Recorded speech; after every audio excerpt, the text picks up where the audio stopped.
एकात्मिक भारत विकास योजनेतून सुमारे 350 कोटी रुपये खर्चून केरले ते नांदारी दरम्यान रस्ता बनवला। पण या रस्त्याच्या कामाचा निकृष्ट दर्जा अवघ्या वर्षभरातच उघड झालाय।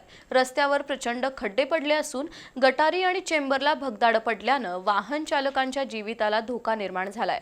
संबंधित ठेकेदार कंपनी आणि सार्वजनिक बांधकाम विभागाच्या खाबुगिरीबद्दल नागरिकांमध्ये तीव्र नाराजी आणि संताप आहे।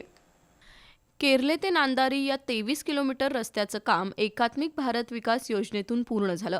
त्यासाठी सुमारे 350 कोटी रुपये खर्च झाले, पण केवळ एका वर्षात या रस्त्याची भीषण दुरावस्था झाली आहे। अनेक ठिकाणी रस्त्यावर मोठमोठे खड्डे पडले असून वर्षभरापूर्वी बांधलेल्या गटारींना मोठी भगदाड पडली आहेत।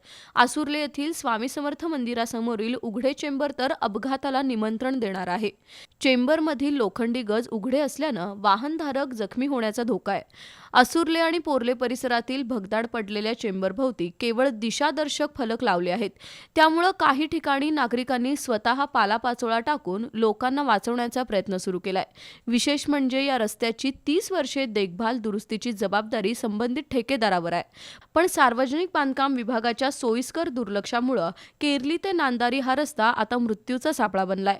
आसुर्ले गावाजवळ गटारीला पडलेल्या मोठ्या भगदाडामुळे तर आजवर अनेक अपघात झाले आहेत, पण तरीही रस्ता बनवलेल्या ठेकेदारावर कसलीही कारवाई होत नाही। पैसे खाऊन गब्बर बनलेले ठेकेदार आणि त्यांच्याशी साटलोट असलेले सार्वजनिक बांधकाम खात्याचे अधिकारी यांना परमेश्वर सुबुद्धी देवो इतकीच आता अपेक्षा। बी न्यूजसाठी पन्हाळ्याहून विक्रम पाटील।